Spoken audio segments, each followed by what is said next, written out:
All right, guys, we've seen parabolas before. We graphed them when we were doing quadratic equations, but since they're part of the conic sections category, we're going to get a little bit more in depth, and we're going to focus on, first of all, the vertex form that we're used to, but then we're going to swap and do the inverse where the x's and y's are traded, and you'll see how that changes our graph.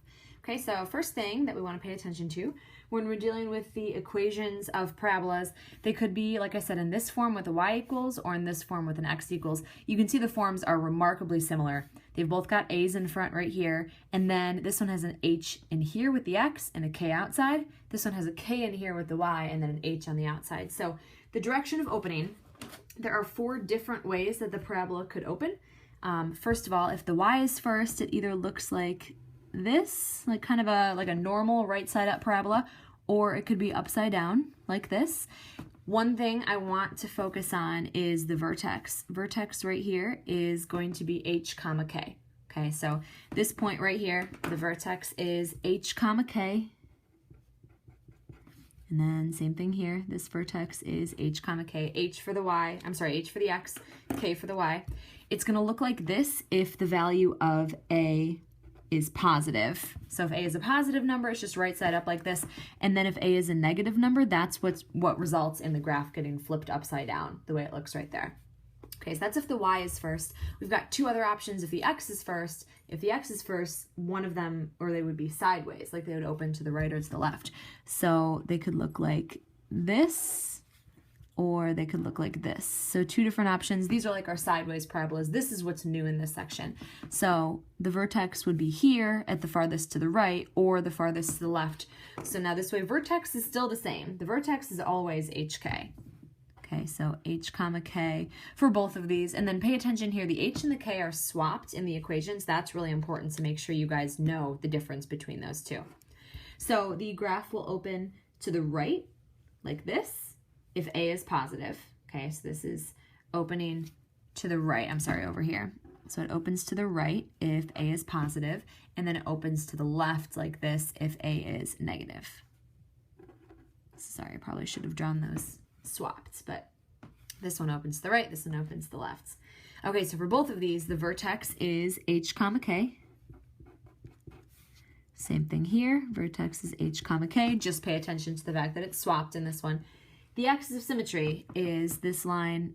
It's an x equals line like this, and you know the vertex is always going to be on that line. So here the axis of symmetry is the line x equals h.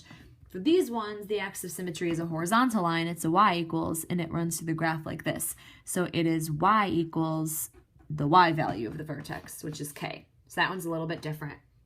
Our vertex form, I have written right up above right here.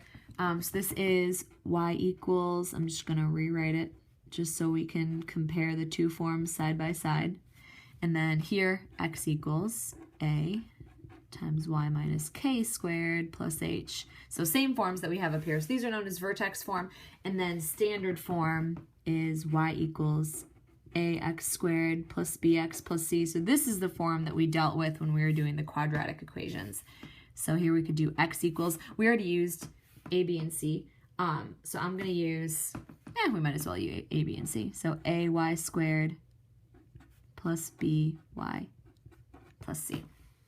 Okay, so that's kind of just a little introduction to our parabolas. We're going to look at some examples. Okay, so first example, writing it in vertex form. Again, this is something that we actually have already done a couple chapters ago when we were working on the vertex form and the transformations. So we're going to start here doing a little bit of completing the square in order to get it in vertex form. So I want to write on the screen the vertex form that we're expecting to get, just so you kind of know where all of the pieces come from. Okay, so like that. So first of all, a is supposed to be some sort of number that gets pulled out and separated from the x. So if there is something right here, notice when we're in standard form, these values of a are the same. So whatever's attached to the x squared or the y squared ends up being the number that gets pulled out front. So here, there's technically a -1. So I start with y equals, I'm going to pull out a -1 and then have a set of parentheses. Now, if you guys remember from the previous chapter, I believe it was chapter 4, when we were completing the square, you only factor it out of these 2 terms because we have a constant right here that needs to stay in this spot. Okay, so factor out the -1s. This would be now a positive x squared, and this would be a positive 6x. Now leave a space because you know when you complete the square, we're going to end up putting another number right there. And the plus 3 just kind of gets pushed to the side for now. Okay, so let's focus on completing the square. So starting with this middle term right here, we've got a 6 in the middle. So the completing the square step, first you cut it in half, and then whatever you get, you square it. So half of 6 is 3, and then if we square the 3, we get 9. So plus 9. So that's the number that completes the square. That's what makes this into the square of a binomial, okay, or a perfect square trinomial, whatever you want to call it. So when I go to balance that out, this is a little bit tricky, so we want to make sure we're paying careful attention here. This looks like a 9. Like, of course, I mean, it physically is a 9. That's the number that I just wrote down. However, if I were to redistribute this -1, I would have a negative x squared, which I have right here, negative 6x, which I have right here, and then this would be a negative 9. So actually, in order to balance out the negative 9, I actually have to add 9. So this is a negative 9, this is a positive 9, then it's all balanced out, like it never happened. Okay, so let's keep on simplifying. So we've got y equals, the -1 stays right here. This is going to factor down to x plus 3 squared, and then when I add the 3 and the 9, I get 12. Okay, so that's my vertex form. So that was our first task, was to write it in vertex form. Identify vertex, axis of symmetry, and direction of opening. So we need to write down all these things. So our vertex, remember the vertex is h comma k. So h, careful, it's always the opposite because this is x minus h. So this would be like x minus -3. So our x coordinate is -3, but then k is just whatever number you see right here. So the vertex, if we were to graph it, is -3, positive 12. And then the axis of symmetry, since this is a y equals line, it's x equals, so it's going to be vertical, whatever our x coordinate is here. And the direction of opening, since it's a y equals, it's either up or down. And since this is a negative number right here, it's going to open down. Okay, so we'd say that this opens down. All right. That's the main thing that we're going to be doing, is getting it into that vertex form. Okay, so this, we've got some different transformations that you can make. So up, down, left, right, all of these wonderful transformations. So we basically move the vertex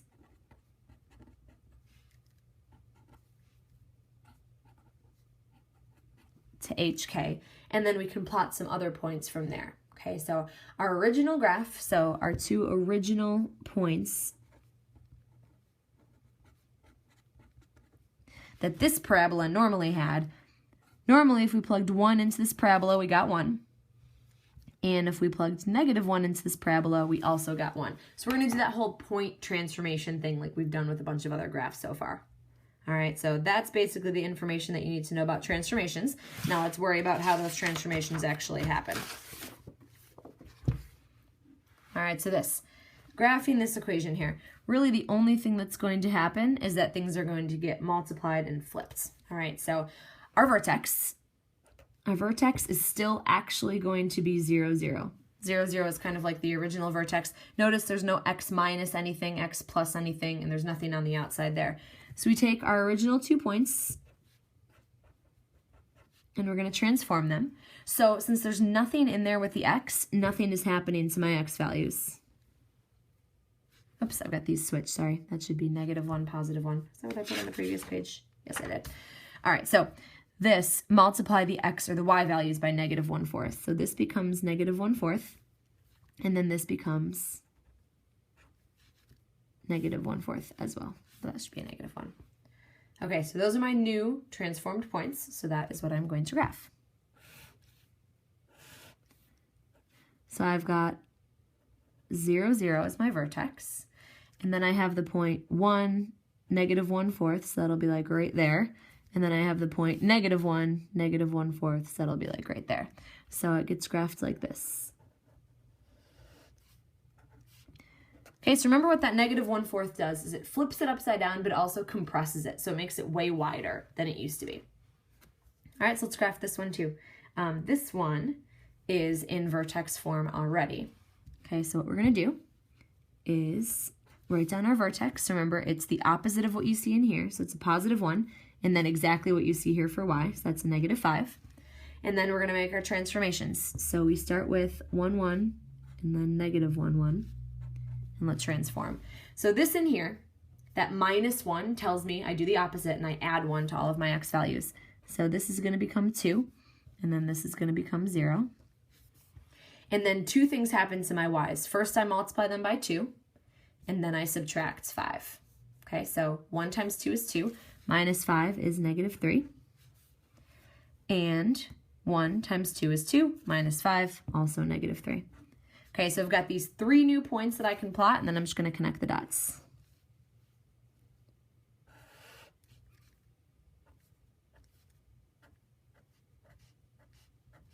All right, so I have the point 1, -5, that's my vertex.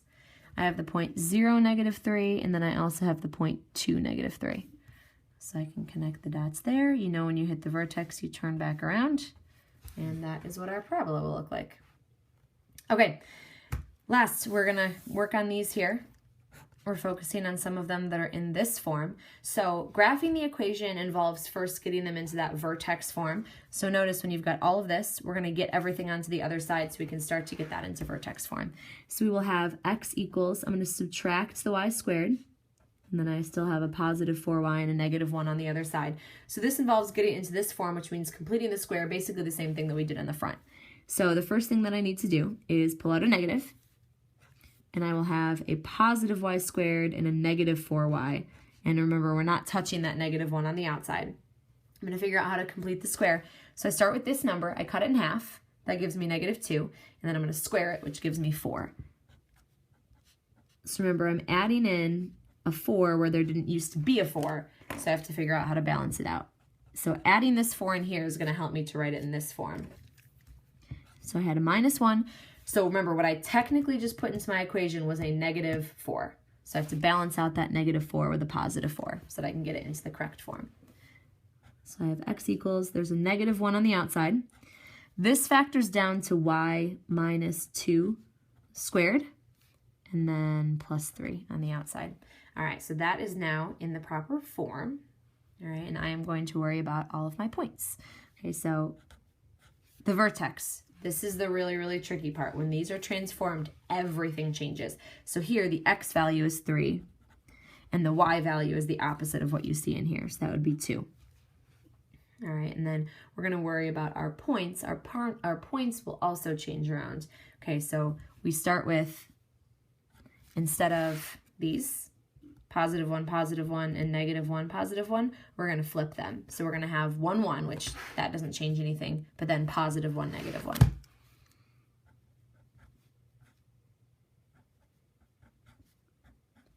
Okay, and these transformations do the exact opposite of what every other transformation has ever done for us so far.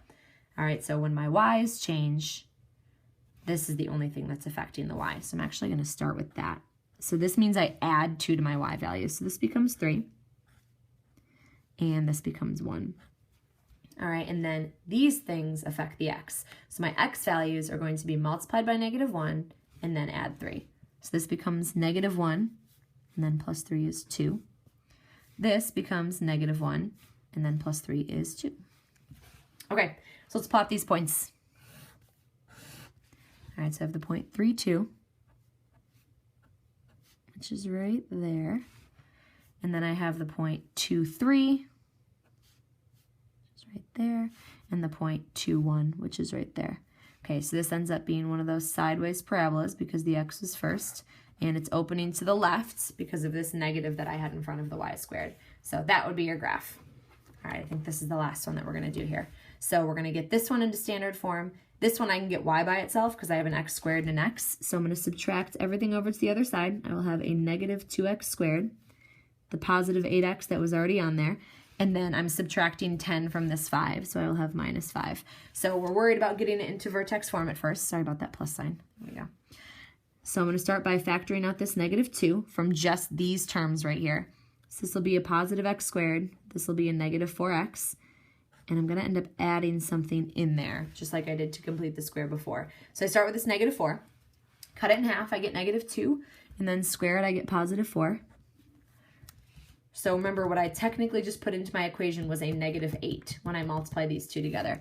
And I balance a -8 by adding a +8. So let's clean this up, get it into vertex form. We've got y equals -2 out front, this factors down to x minus 2 squared. And then when I add these, I get 3. Okay, so let me start with my vertex. My vertex is positive 2, positive 3. It's the opposite of this value and then this value. And my points. All right, I start with 1, 1 and negative 1, 1, and I can transform them. So my x value, this tells me that I'm going to add 2. So I can do that. This becomes 3. This becomes 1. These tell me what to do with the y. They tell me to multiply by negative 2 and then add 3. So 1 times negative 2 is negative 2, plus 3 is 1. And then same thing here. 1 times negative 2 plus 3 is 1. So I'm going to plot these points, and I will have my last parabola here. So 2, 3 is my vertex. That'll be right there. And then I've got the point 3, 1, which is there. And then the point 1, whoops, this is not supposed to be a 3. Sorry, 1 times negative 2, and then plus 3. That's supposed to be 1. So 1, 1 is right there. So this is what my parabola looks like that. All right, and then I think we are going to be stopping there. Yes, we are.